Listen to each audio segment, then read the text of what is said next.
गौरी पुत्र गणेश भगवान की जय। ओम नमः शिवाय। हर हर महादेव।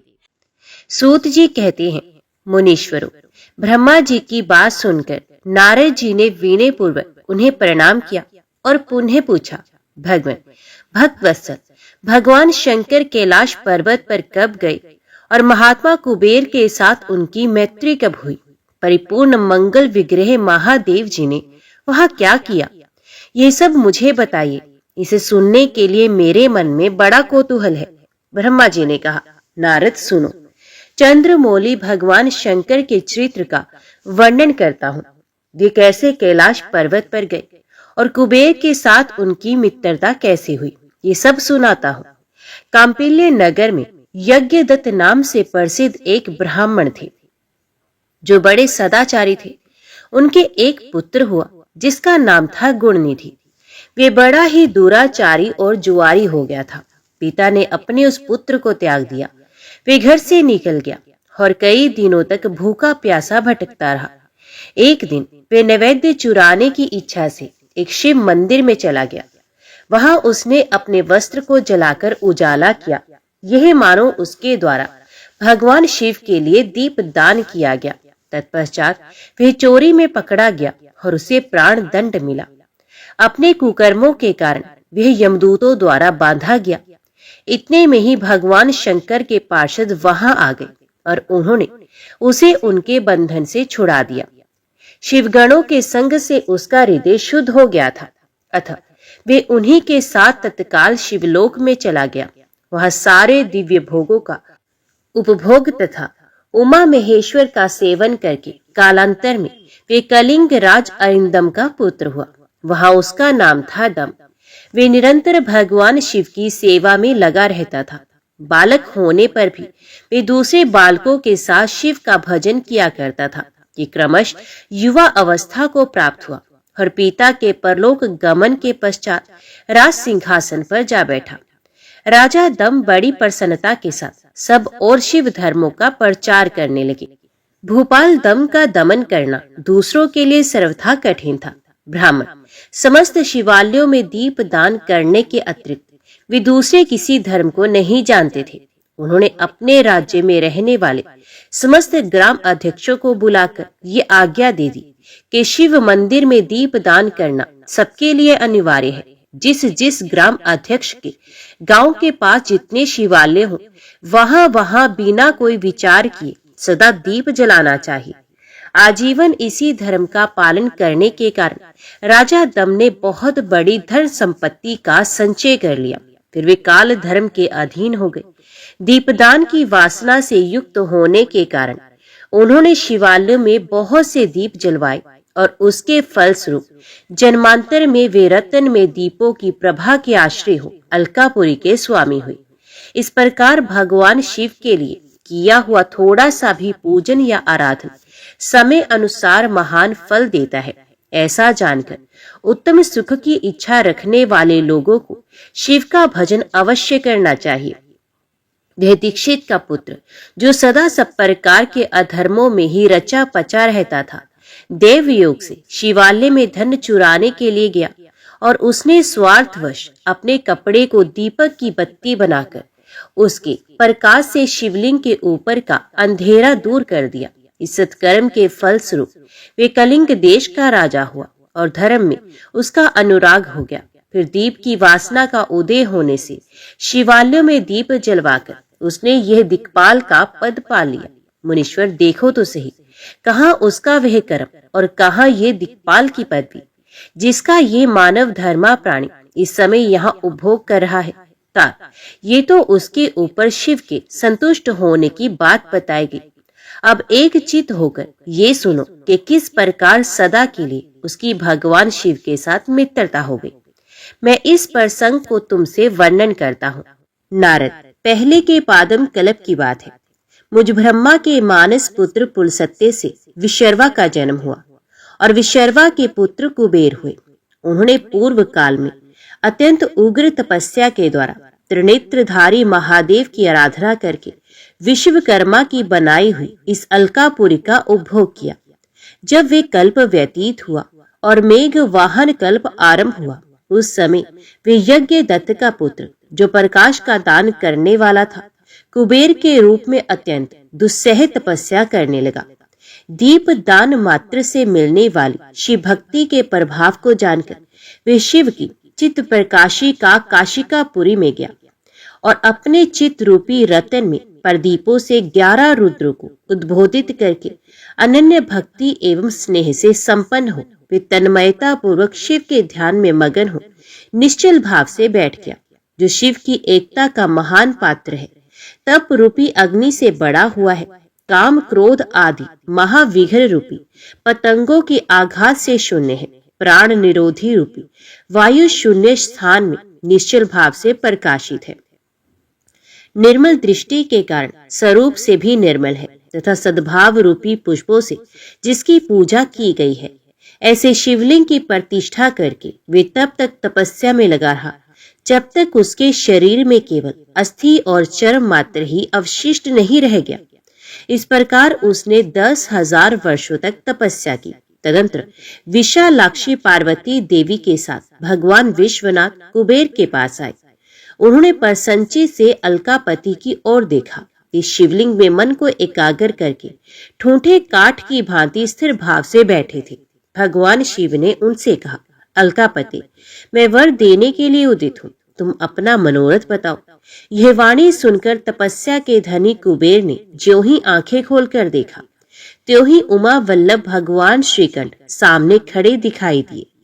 वे उदय काल के सहस्त्रों सूर्य से भी अधिक तेजस्वी थे और उनके मस्तक पर चंद्रमा अपनी चांदनी बिखेर रहे थे।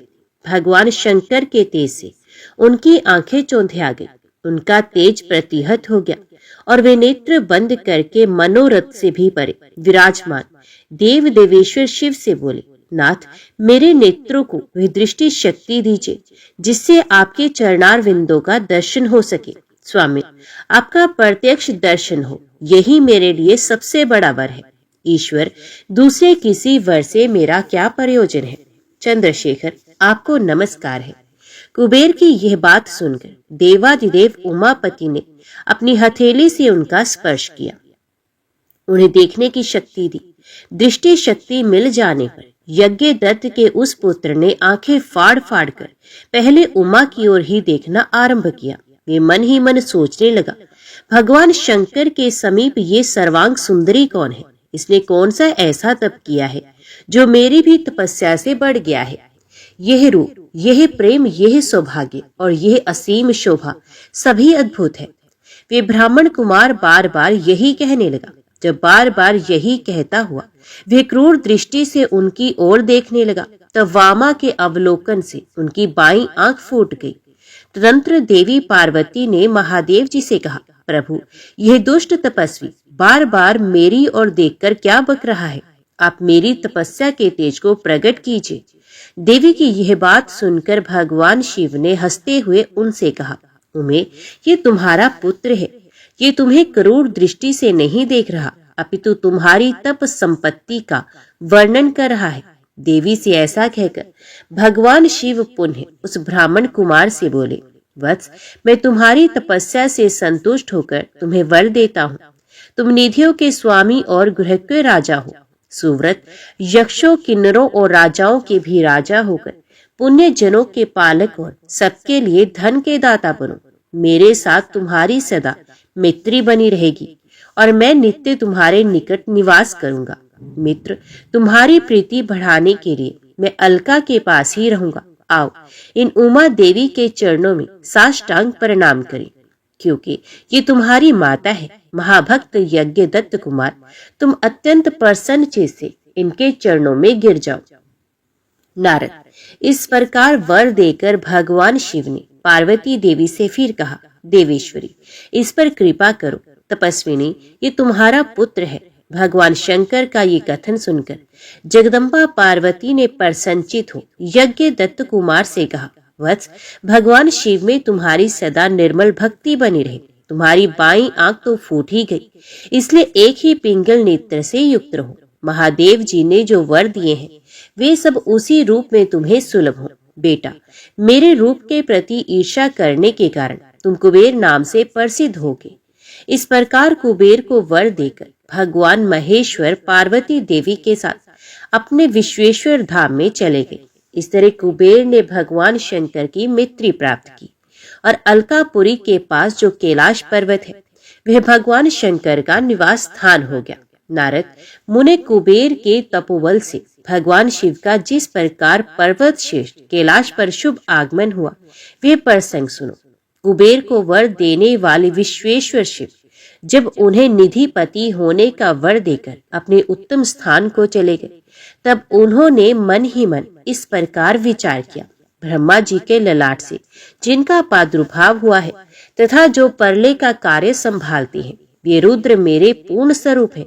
अतः उन्हीं के रूप में मैं गृहज्ञ के निवास स्थान कैलाश पर्वत को जाऊंगा।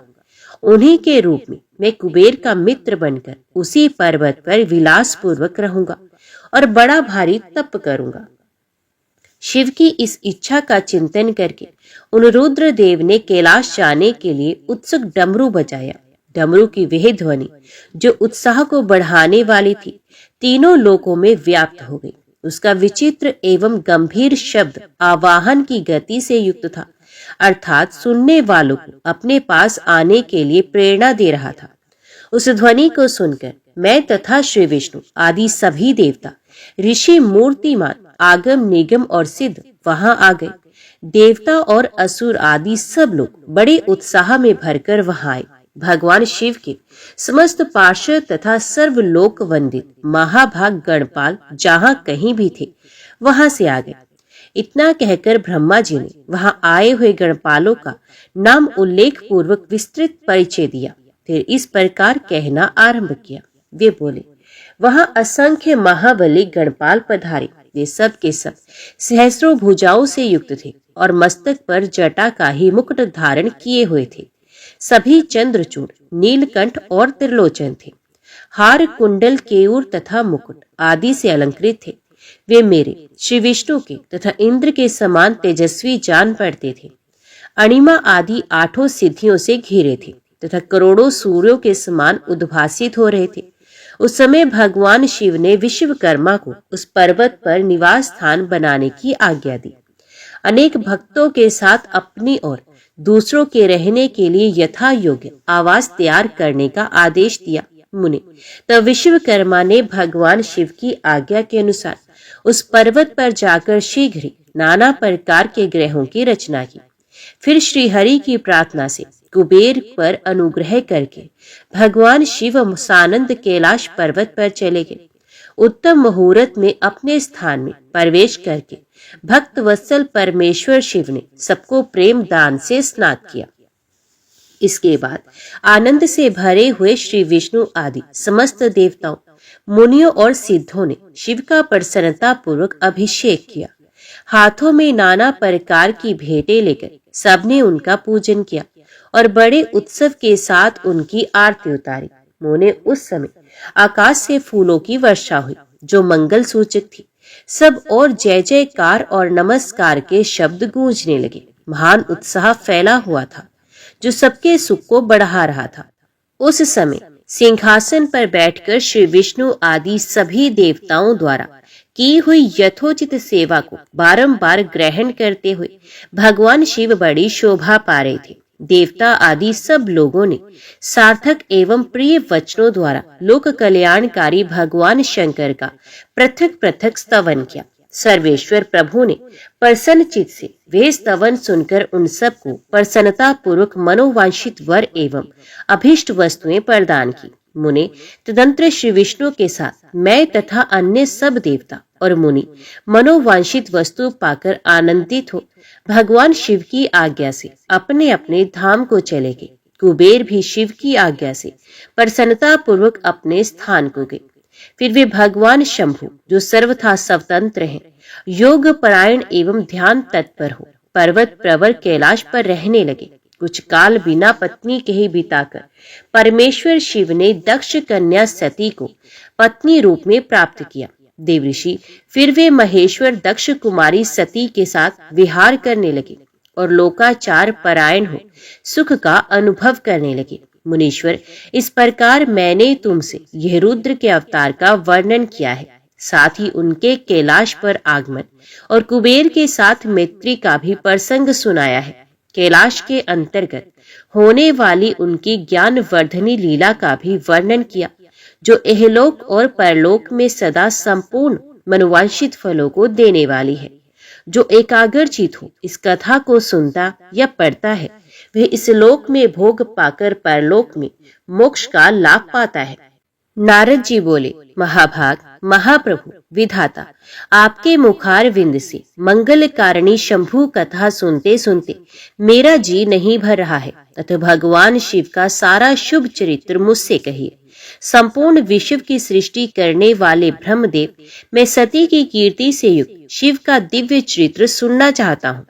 शोभाशालिनी सती किस प्रकार दक्ष पत्नी के गर्भ से उत्पन्न हुई, महादेव जी ने विवाह का विचार कैसे किया, पूर्व काल में दक्ष के प्रति रोष होने के कारण सती ने अपने शरीर का त्याग कैसे किया, चेतनाकाश को प्राप्त होकर वे फिर हिमालय की कन्या कैसे हुई, पार्वती ने किस प्रकार उग्र तपस्या की और कैसे उनका विवाह हुआ, कामदेव का नाश करने वाले भगवान शंकर के आधे शरीर में वे किस प्रकार स्थान पा सकी। महामते, इन सब बातों को आप विस्तार पूर्वक कहे। आपके समान दूसरा कोई संशय का निवारण करने वाला ना है और ना ही होगा। ब्रह्मा जी ने कहा, मुनि, देवी सती और भगवान शिव का शुभ यश परम पावन, दिव्य तथा गोपनीय से भी अत्यंत गोपनीय है। तुम वे सब मुझसे सुनो। पूर्व काल में भगवान शिव निर्गुण, निर्विकल्प, निराकार, शक्ति है, चिन्मय तथा सत और असत से विलक्षण स्वरूप में प्रतिष्ठित थे। फिर वे ही प्रभु सगुण और शक्तिमान होकर विशिष्ट रूप धारण करके स्थित हुए। उनके साथ भगवती उमा विराजमान थी। विप्रवर वे भगवान शिव दिव्य आकृति से सुशोभित हो रहे थे। उनके मन में कोई विकार नहीं था। वे अपने परात्पर स्वरूप में प्रतिष्ठित थे। मुनिश्रेष्ठ, उनके बाएं अंग से भगवान विष्णु, दाएं अंग से मैं ब्रह्मा और मध्य अंग अर्थात हृदय से रुद्रदेव प्रकट हुए। मैं ब्रह्मा सृष्टि करता हुआ, भगवान विष्णु जगत का पालन करने लगे और स्वयं रुद्र ने संहार का कार्य संभाला। इस प्रकार भगवान सदाशिव स्वयं ही 3 रूप धारण करके स्थित हुए। उन्हीं की आराधना करके मुझ लोक पितामह ब्रह्मा ने देवता, असुर और मनुष्य आदि संपूर्ण जीवों की सृष्टि की।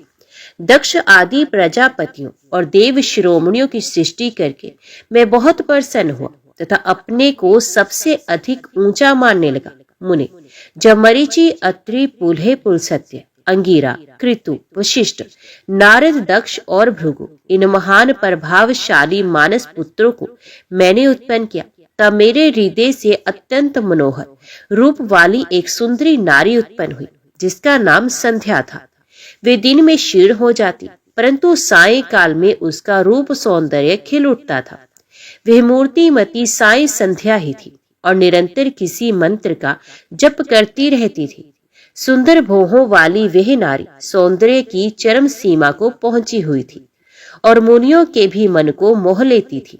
इसी तरह मेरे मन से एक मनोहर पुरुष भी प्रकट हुआ, जो अत्यंत अद्भुत था। उसके शरीर का मध्य भाग पतला था, दांतों की पंक्तियां बड़ी सुंदर थी। उसके अंगों से मतवाले हाथी किसी गंध प्रकट होती थी। नेत्र प्रफुल्ल कमल के समान शोभा पाते थे। अंगों में केसर लगा था, जिसकी सुगंध नासिका को तृप्त कर रही थी। उस पुरुष को देखकर दक्ष आदि मेरे सभी पुत्र अत्यंत उत्सुक हो उठे। उनके मन में विस्मय भर गया था।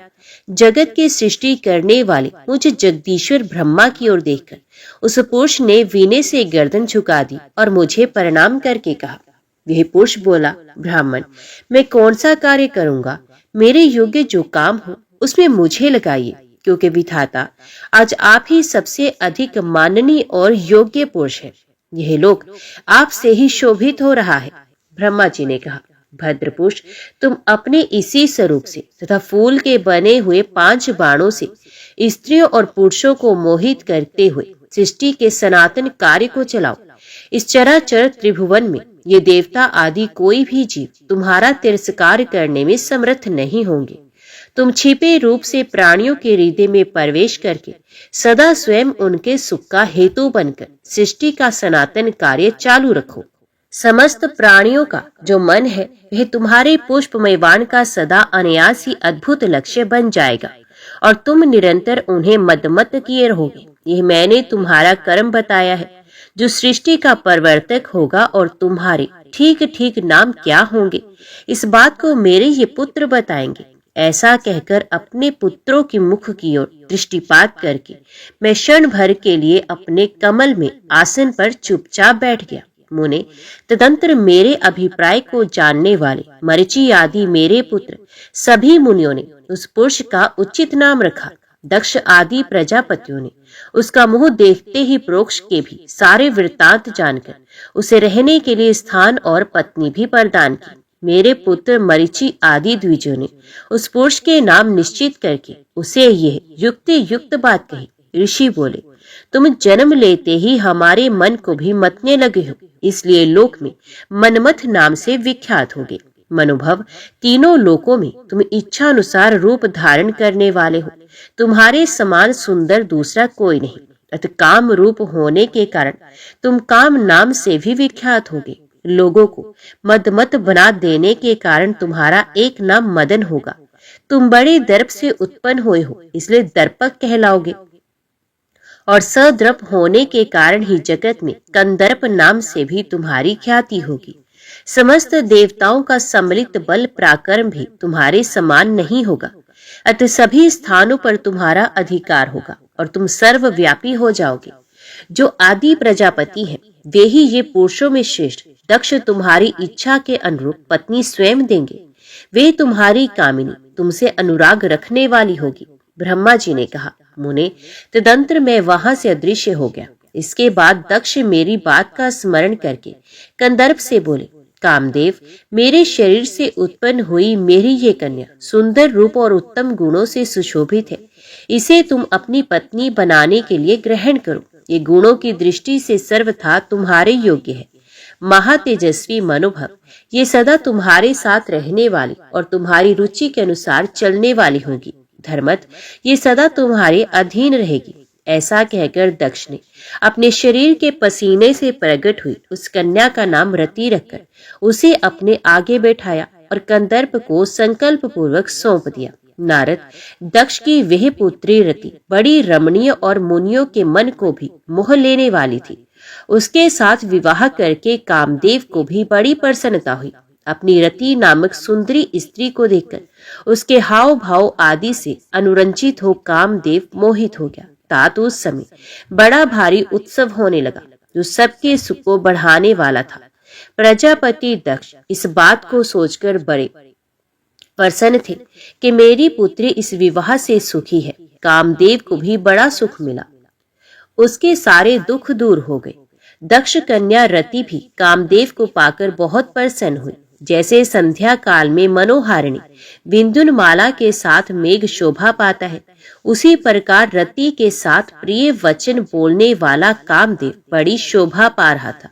इस प्रकार रति के प्रति भारी मोह से युक्त रतिपति कामदेव ने उसे उसी तरह अपने हृदय के सिंहासन पर बिठाया जैसे योगी पुरुष योग विद्या को हृदय में धारण करता है। इसी प्रकार पूर्ण चंद्रमुखी रति भी उस श्रेष्ठ पति को पाकर उसी तरह सुशोभित हुई जैसे श्रीहरि को पाकर पूर्ण चंद्राना लक्ष्मी शोभा पाती है।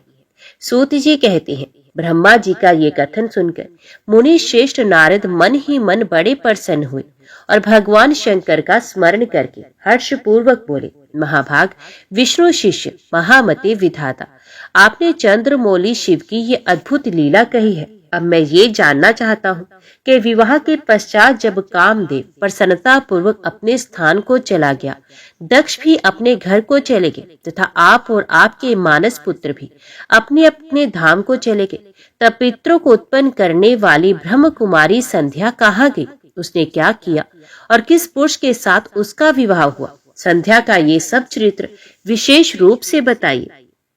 ब्रह्मा जी ने कहा, मुने, संध्या का वे सारा शुभ चरित्र सुनो जिसे सुनकर समस्त कामनियां सदा के लिए सती साध्वी हो सकती हैं। वे संध्या जो पहले मेरी मानस पुत्री थी, तपस्या करके शरीर को त्याग कर मुनि श्रेष्ठ मेधातिथि की बुद्धिमती पुत्री होकर अरुंधति के नाम से विख्यात हुई। उत्तम व्रत का पालन करके उस देवी ने ब्रह्मा विष्णु और महेश्वर के कहने से श्रेष्ठ व्रतधारी महात्मा वशिष्ठ को अपना पति चुना।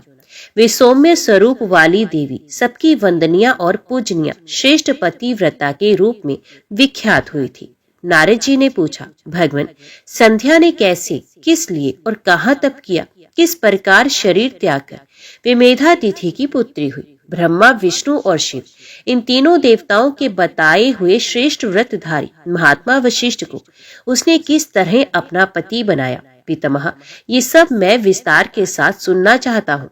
अरुंधति के इस कौतूहलपूर्ण चरित्र का आप यथार्थ रूप से वर्णन कीजिए। ब्रह्मा जी ने कहा, मुने, संध्या के मन में एक बार सकाम भाव आ गया था, इसलिए उस साध्वी ने ये निश्चय किया कि वैदिक मार्ग के अनुसार मैं अग्नि में अपने शरीर की आहुति दे दूंगी।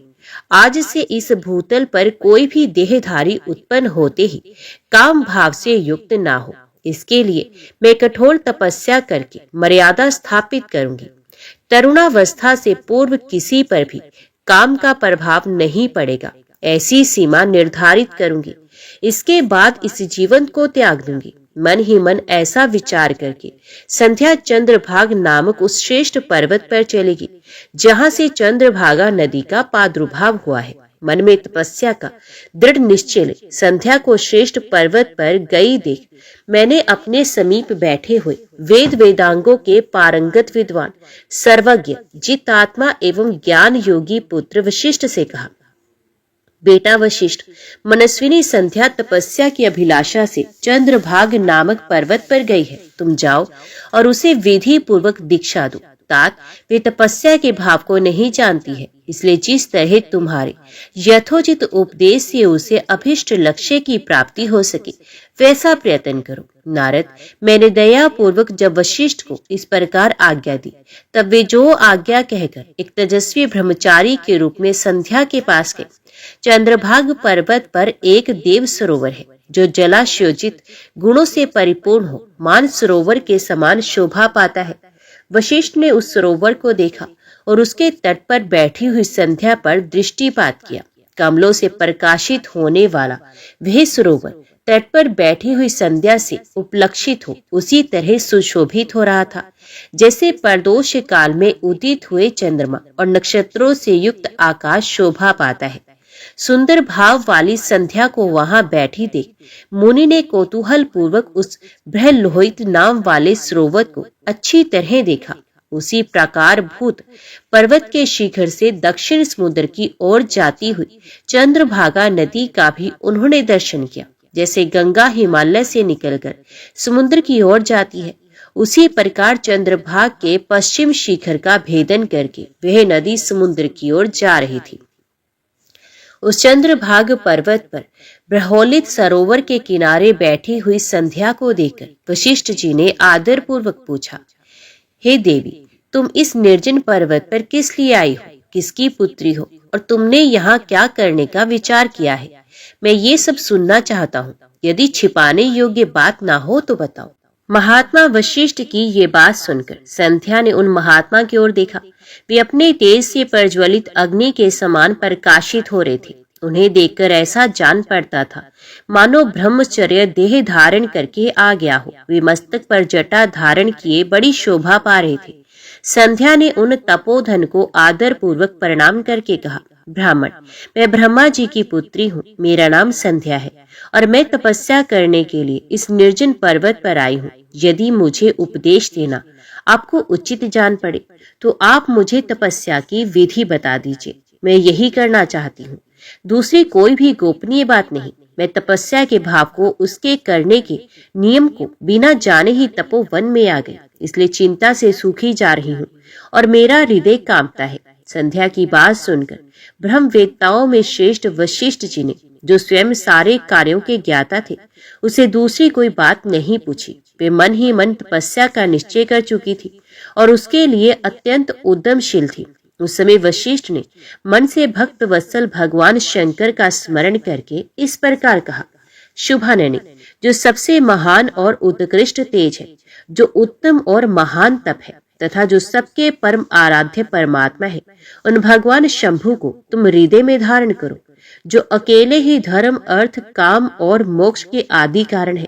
उन त्रिलोकी के आदि सृष्टा अद्वितीय पुरुषोत्तम शिव का भजन करो। आगे बताए जाने वाले मंत्र से देवेश्वर शंभु की आराधना करो, उससे तुम्हें सब कुछ मिल जाएगा, इसमें संशय नहीं। ओम नमः शंकराय। ओम इस मंत्र का निरंतर जप करते हुए मौन तपस्या आरंभ करो और जो मैं नियम बताता हूँ उन्हें सुनो। तुम्हें मौन रहकर ही स्नान करना होगा। मौन आलंबन पूर्वक महादेव जी की पूजा करनी होगी। प्रथम 2 बार छठे समय में तुम केवल जल का पूर्ण आहार कर सकती हो। जब तीसरी बार छठा समय आए तब केवल उपवास किया करो। इस तरह तपस्या की समाप्ति तक छठे काल में जलाहार एवं उपवास की क्रिया होती रहेगी। देवी, इस प्रकार की जाने वाली मौन तपस्या ब्रह्मचर्य का फल देने वाली तथा संपूर्ण अभिष्ट मनोरथों को पूर्ण करने वाली होती है। ये सत्य है, सत्य है, इसमें संशय नहीं। अपने चित्त में ऐसा शुभ उद्देश्य लेकर इच्छा अनुसार शंकर जी का चिंतन करो। वे प्रसन्न होने पर तुम्हें अवश्य ही अभिष्ट फल प्रदान करेंगे। इस तरह संध्या को तपस्या करने की विधि का उपदेश दे मुनिवर वशिष्ठ यथोचित रूप से उससे विदा ले वहीं अंतर ध्यान हो गए। मेरे पुत्रों में श्रेष्ठ महाप्राज्ञ नारद तपस्या के नियम का उपदेश दे जब वशिष्ठ जी अपने घर चले गए तब तप के उस विधान को समझकर संध्या मन ही मन बहुत प्रसन्न हुई। फिर तो वे सानंद मन से तपस्विनी के योग्य वेश बनाकर बृहलोहित सरोवर के तट पर ही तपस्या करने लगी। वशिष्ठ जी ने तपस्या के लिए जिस मंत्र का साधन बताया था उसी उत्तम भक्ति भास के साथ भगवान शंकर की आराधना करने लगी। उसने भगवान शिव में अपने चित्त को लगा दिया और एकाग्र मन से वे बड़ी भारी तपस्या करने लगी। उस तपस्या में लगे हुए उसके 4 युग व्यतीत हो गए। तब भगवान शिव उसकी तपस्या से संतुष्ट हो बड़े प्रसन्न हुए तथा बाहर, भीतर और आकाश में अपने स्वरूप का दर्शन कराकर जिस रूप का वह चिंतन करती थी उसी रूप से उसकी आंखों के सामने प्रकट हो गए। उसने मन से जिनका चिंतन किया था उन्हीं प्रभु शंकर को अपने सामने खड़ा देख वे अत्यंत आनंद में निमग्न हो गए। भगवान का मुखारविंद बड़ा प्रसन्न दिखाई देता था। उनके स्वरूप से शांति बरस रही थी। वे सहसा भयभीत हो सोचने लगी कि मैं भगवान हर से क्या कहूँ, इस तरह इनकी स्तुति करूं। इसी चिंता में पड़कर उसने अपने दोनों नेत्र बंद कर लिए। नेत्र बंद कर लेने पर भगवान शिव ने उसके हृदय में प्रवेश करके उसे दिव्य ज्ञान दिया, दिव्य वाणी और दिव्य दृष्टि प्रदान की। जब उसे दिव्य ज्ञान, दिव्य दृष्टि और दिव्य वाणी प्राप्त हो गई तब वह कठिनाई से ज्ञात होने वाले जगदीश्वर शिव को प्रत्यक्ष देखकर उनकी स्तुति करने लगी। संध्या बोली, जो निराकार और परम ज्ञान गम्य है, जो ना तो स्थूल है, ना सूक्ष्म है और ना उच्च है, तथा जिनके स्वरूप का योगी जन अपने हृदय के भीतर चिंतन करते हैं, उन्हीं लोक श्रेष्ठा आप भगवान शिव को नमस्कार है, जिन्हें शर्व कहते हैं, जो शांत स्वरूप, निर्मल, निर्विकार और ज्ञान गम्य है, जो अपने ही प्रकाश में स्थित हो प्रकाशित होते हैं, जिनमें विकार का अत्यंत अभाव है, जो आकाश मार्ग की भांति निर्गुण निराकार बताए गए हैं तथा जिनका रूप अज्ञान अंधकार मार्ग से सर्वथा परे है, उन नित्य प्रसन्न आप भगवान शिव को मैं प्रणाम करती हूँ, जिनका रूप एक अद्वितीय, शुद्ध, बिना माया के प्रकाशमान सच्चिदानंद में, सहज निर्विकार, नित्य आनंद में, सत्य ऐश्वर्य से युक्त, प्रसन्न तथा लक्ष्मी को देने वाला है। उन आप भगवान शिव को नमस्कार है, जिनके स्वरूप की ज्ञान रूप से ही उद्भासना की जा सकती है, जो इस जगत से सर्वथा भिन्न है एवं सत्व प्रधान ध्यान के योग्य आत्म स्वरूप सारभूत, सबको पार लगाने वाला तथा पवित्र वस्तुओं में भी परम पवित्र है। उन आप महेश्वर को मेरा नमस्कार है। आपका जो स्वरूप शुद्ध मनोहर रतन में आभूषणों से विभूषित तथा स्वच्छ कर्पूर के समान गौर वर्ण है, जिसने अपने हाथों में वर अभय शूल और मुंड धारण कर रखा है, उसे दिव्य चिन्मय सगुण साकार विग्रह से सुशोभित आप योगी युक्त भगवान शिव को नमस्कार है। आकाश, पृथ्वी, दिशाएं, जल, तेज तथा काल, ये जिनके रूप हैं, उन आप परमेश्वर को नमस्कार है। प्रधान, प्रकृति और पुरुष जिनके शरीर रूप से प्रकट हुए हैं, अर्थात वे दोनों जिनके शरीर हैं, इसलिए जिनका यथार्थ रूप अव्यक्त है, उन भगवान शंकर को बारंबार नमस्कार है। जो ब्रह्मा होकर जगत की सृष्टि करते हैं, जो विष्णु होकर संसार का पालन करते हैं तथा जो रुद्र होकर अंत में इस सृष्टि का संहार करेंगे, उन्हीं आप भगवान सदाशिव को बारंबार नमस्कार है, जो कारणों के भी कारण है। दिव्य अमृत रूप ज्ञान और अणिमा आदि ऐश्वर्य प्रदान करने वाले हैं, समस्त लोकांतरों का वैभव देने वाले हैं, स्वयं प्रकाश रूप है तथा प्रकृति से भी परे हैं। उन परमेश्वर शिव को नमस्कार है, नमस्कार है। ये जगत जिनसे भिन्न नहीं कहा जाता, जिनके चरणों से पृथ्वी तथा अन्यान्य अंगों से संपूर्ण दिशाएं, सूर्य, चंद्रमा, कामदेव एवं अन्य देवता प्रकट हुए हैं और जिनकी नाभि से अंतरिक्ष का आविर्भाव हुआ है, उन्हीं आप भगवान शंभु का मेरा नमस्कार है। प्रभु, आप ही सबसे उत्कृष्ट परमात्मा है। आप ही नाना प्रकार की विद्याएं हैं। आप ही हर संहार करता है। आप ही सद भ्रम तथा पर भ्रम है। आप सदा विचार में तत्पर रहते हैं, जिनका न आदि है, न मध्य है, न अंत है, जिनसे सारा जगत उत्पन्न हुआ है तथा जो मन और वाणी के विषय नहीं है, उन महादेव जी की स्तुति मैं कैसे कर सकूंगी। ब्रह्मा आदि देवता तथा तपस्या के धनी मुनि भी जिनके रूपों का वर्णन नहीं कर सकते, उन्हीं परमेश्वर का वर्णन अथवा स्तवन में कैसे कर सकती हूँ। प्रभु, आप निर्गुण हैं, मैं मूढ़ स्त्री आपके गुणों को कैसे जान सकती हूँ। आपका रूप तो ऐसा है जिसे इंद्र सहित संपूर्ण देवता और असुर भी नहीं जानते हैं। महेश्वर, आपको नमस्कार है। तपोमय, आपको नमस्कार है। देवेश्वर शंभो, मुझ पर प्रसन्न हुए, आपको बारंबार मेरा नमस्कार है।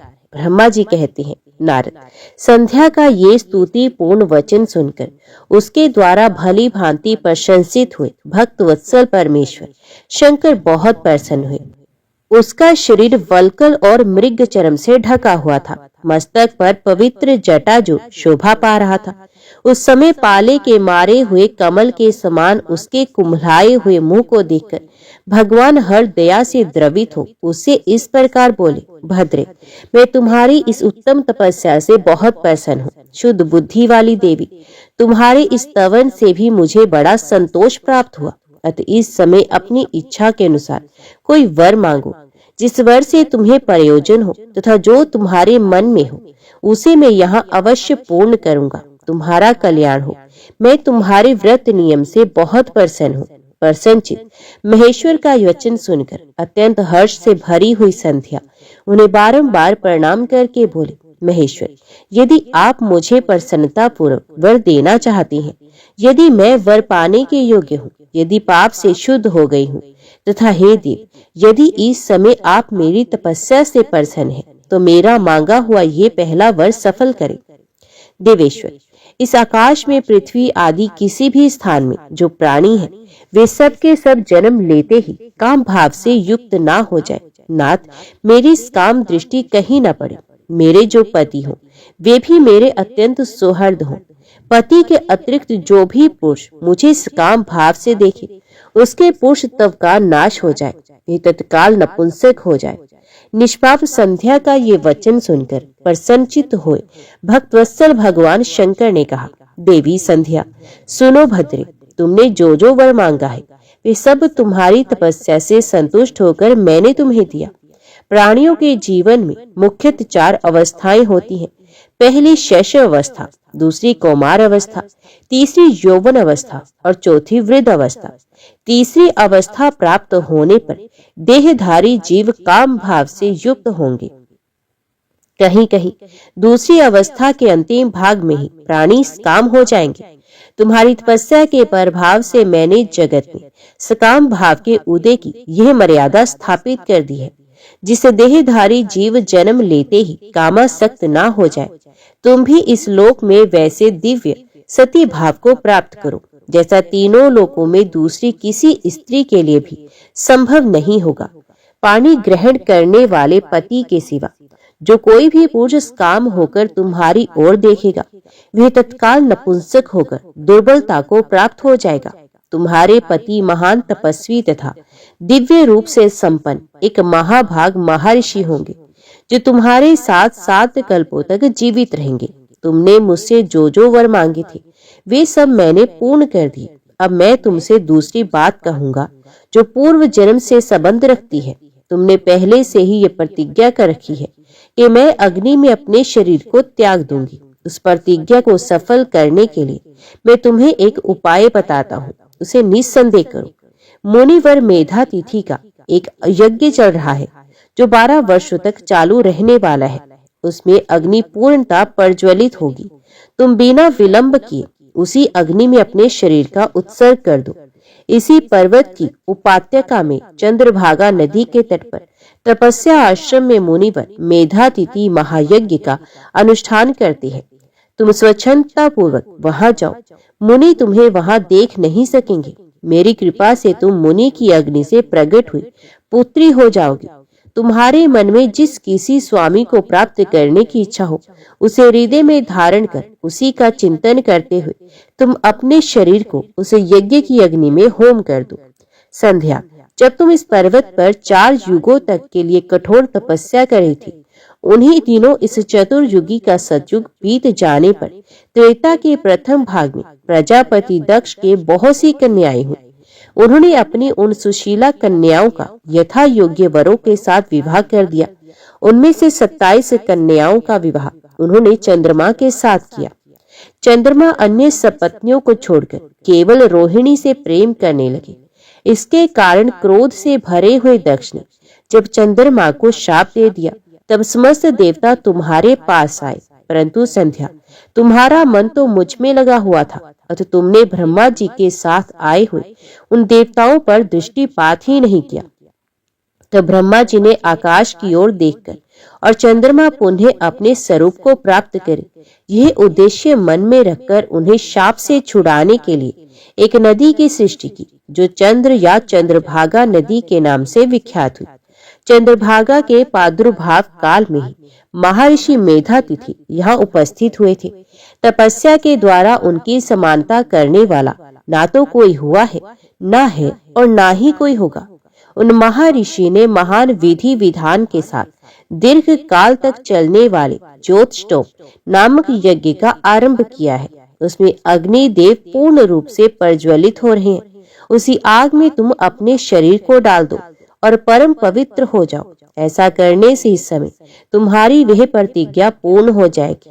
इस प्रकार संध्या को उसके हित का उपदेश देकर देवेश्वर भगवान शिव वहीं अंतर्ध्यान हो गए।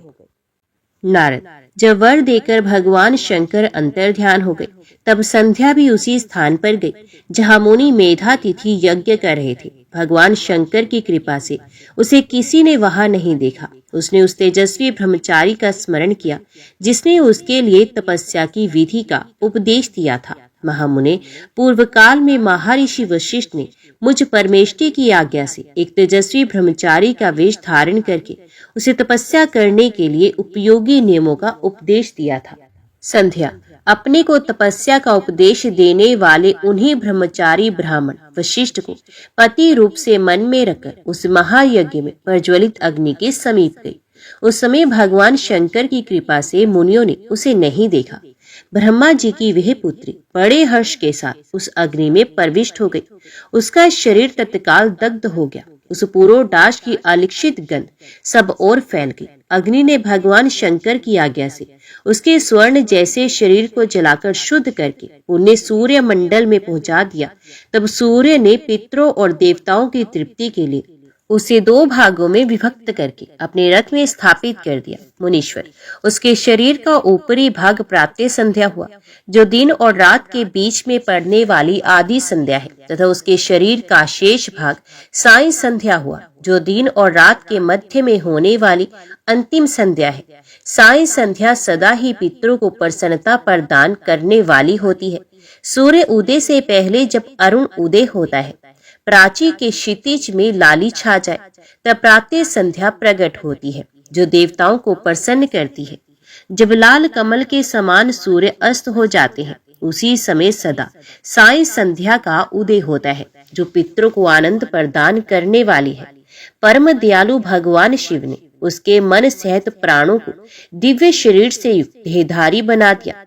जब मुनि के यज्ञ की समाप्ति का अवसर आया, तब वह अग्नि की ज्वाला में महर्षि मेधातिथि को तपाए हुए स्वर्ण किसी कांति वाली पुत्री के रूप में प्राप्त हुई। मुनि ने बड़े आमोद के साथ उस समय उस पुत्री को ग्रहण किया।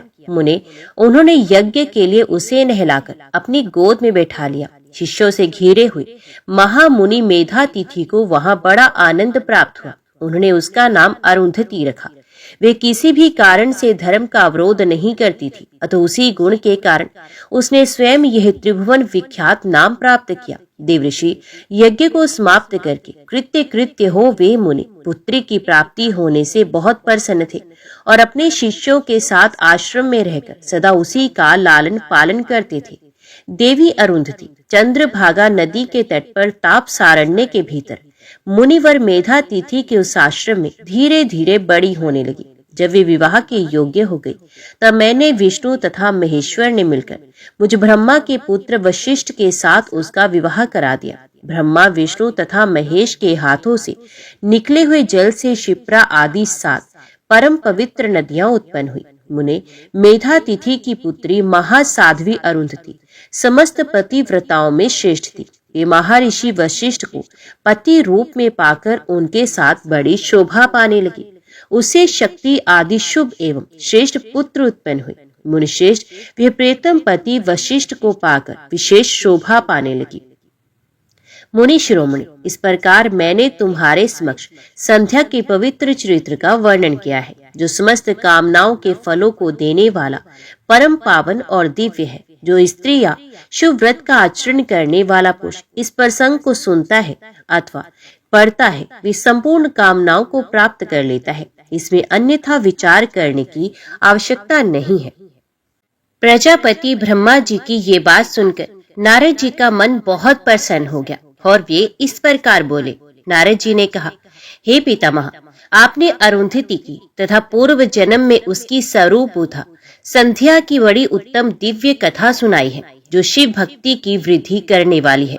धर्मज्ञ, अब आप भगवान शिव के उस परम पवित्र चरित्र का वर्णन कीजिए, जो दूसरों के पापों का विनाश करने वाला उत्तम एवं मंगलदायक है। ओम नमः शिवाय। हर हर महादेव। आगे की कथा आप अगले अध्याय में सुनेंगे।